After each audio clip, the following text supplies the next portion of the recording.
اللہ الرحمن الرحیم۔ عالم اسلام کے 58 ممالک کا اگر نقشہ دیکھیں تو پتہ چلے گا دنیا کا جو بہترین محل وقوع ہے وہ مسلمانوں کے پاس ہے۔ پھر سوال پیدا ہوتا ہے کہ مسلمان معاشی لحاظ سے، سماجی لحاظ سے اور معاشرتی لحاظ سے پستی کا شکار کیوں ہے؟ عالم اسلام کو اس وقت 3 بڑے سیاسی مسائل درپیش ہے۔ سب سے بڑا مسئلہ قیادت کا فقدان ہے۔ دیکھیں آپ دور نہ جائیں، 1 صدی سے پہلے چلے جائیں، جب خلافت عثمانیہ ہوتی تھی تو ایک خلیفہ ہوتا تھا، اور جب ایک خلیفہ تھا تو مسلمانوں نے کئی 100 سال تک دنیا کے 3 بڑے اعظموں پر حکمرانی کی۔ نمبر 2، اتفاق و اتحاد کا فقدان اس وقت اتفاق نہیں ہے۔ تیسرا، فروعی اختلافات اور ذاتی مفادات۔ یہ تو ہوئے 3 تو بڑے مسئلے ہیں سیاسی۔ اب آتے ہیں عالم اسلام کو درپیش 4 بڑے سیاسی سماجی مسائل ہیں۔ نمبر 1 قوم پرستی، نمبر 2 مذہبی عصبیت، نمبر 3 اخلاقی رویے، نمبر 4 اعلیٰ اسلامی اقدار کی پامالی۔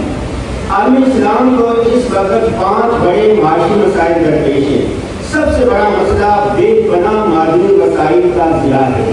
مسلمانوں کے پاس سونا ہو، معدنیات ہو، تیل ہو، وافر مقدار میں ہے، لیکن اس کا صحیح استعمال نہیں ہے، ضیاع ہو رہا ہے۔ نمبر 2 ایکسپورٹ نہیں ہے۔ پاکستان میں صرف دیکھتے ہیں کہ پاکستان کے پاس کپاس ہے، گنا ہے، آم ہے، دنیا کا بہترین چیزیں ہیں، لیکن باہر ممالک میں دستیاب نہیں ہے۔ پہلے بھی بے قدری، پاکستان کو عالم اسلام میں ایسے نوجوان ہیں تو جو دنیا بھر کو روشن کر رہے ہیں، لیکن گھر کے نیچے گھر کا جو چراغ ہے اس میں روشنی نہیں ہے، لیکن ہنر نوجوان۔ عالم اسلام میں جو مسلم ممالک جتنے ہیں وہاں پر نوجوان سب سے زیادہ ہے۔ امریکہ، یورپ میں تو نوجوان ہے ہی نہیں، چائنا میں جاتے دیکھیں سارے بوڑھے بوڑھے ہیں، لیکن اللہ تعالیٰ نے عالم اسلام کو نوجوانوں کی بڑی ایک تعداد دی ہے، لیکن بے ہنر نوجوان ہیں۔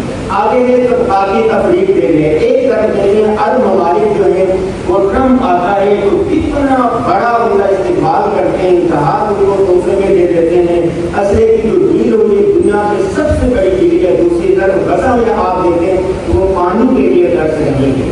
یہ طبقاتی تفریق ہے۔ اب عالم اسلام کو درپیش سیاسی، سماجی، معاشی مسائل کے تدارک کے لیے کیا کرنا چاہیے؟ تو 10 بڑی تجاویز ہیں۔ سب سے پہلی بات، بہادر، نڈر، دور اندیش قیادت کا چناؤ کرنا چاہیے۔ اگر قیادت ہمیں میسر آ جائے تو ہمارے مسئلے حل ہو سکتے ہیں۔ نمبر 2 باہمی اتفاق و اتحاد کا قیام۔ نمبر 3 58 مسلم ممالک میں 8 ممالک ایسے ہیں، پاکستان، سعودی عرب، قطر، کویت، ترکی، ملائیشیا، متحدہ عرب امارات اور ایران، یہ نیٹو طرز پر ایک اتحاد بنا سکتے ہیں۔ تو کسی کے پاس کوئی ایک صلاحیت ہے، کسی کے پاس دوسری صلاحیت ہے، کسی کے پاس مال ہے، کسی کے پاس ٹیکنالوجی ہے، اگر یہ سارے مل کر ایک اتحاد بنا لیں تو ہماری کایا پلٹ سکتی ہے۔ اگلی تجویز، اپنے وسائل کو جمع کرنے کے لیے عالمی سطح کا کوئی مسلم بینک بنانا چاہیے۔ مسلم ممالک کی جو بے پناہ دولت ہے وہ کیا ہے؟ امریکہ، یورپ کے بینکوں میں جمع ہے۔ اسی طرح یورپ میں جیسے یورو کا اختیار ہے، پورے یورپ میں، میرا یورپ میں جانا ہوا ہے، وہاں پر پورے یورپ میں یورو چلتا ہے، تو مسلم کرنسی کا اجرا ہونا چاہیے۔ آگے عالمی طاقتی قوتوں کے سامنے معذرت خانہ رویے سے اجتناب کرنا چاہیے۔ آپ نے دیکھا پاکستان ہر اعتبار سے انڈیا سے کمزور ہے، لیکن جب اس نے تھوڑی سی بہادری دکھائی، جرأت کا مظاہرہ کیا تو اپنے سے کئی گنا ہر اعتبار ملک کو شکست دے دی۔ آگے جدید ترین ٹیکنالوجی کے حصول کے لیے یونیورسٹی کا قیام۔ دنیا میں 500 بڑی یونیورسٹیاں ہیں، ان میں سے عالم اسلام کی کوئی ایک یونیورسٹی بھی نہیں ہے۔ دفاعی نظام کی آپس میں تقسیم، جیسے دفاعی نظام ہے، پاکستان کے پاس میزائل ہے، تو ایسا نہیں ہے کہ ہمارے پاس کوشش کرنی چاہیے کہ دوسرے مسلم ممالک کے پاس بھی ہو۔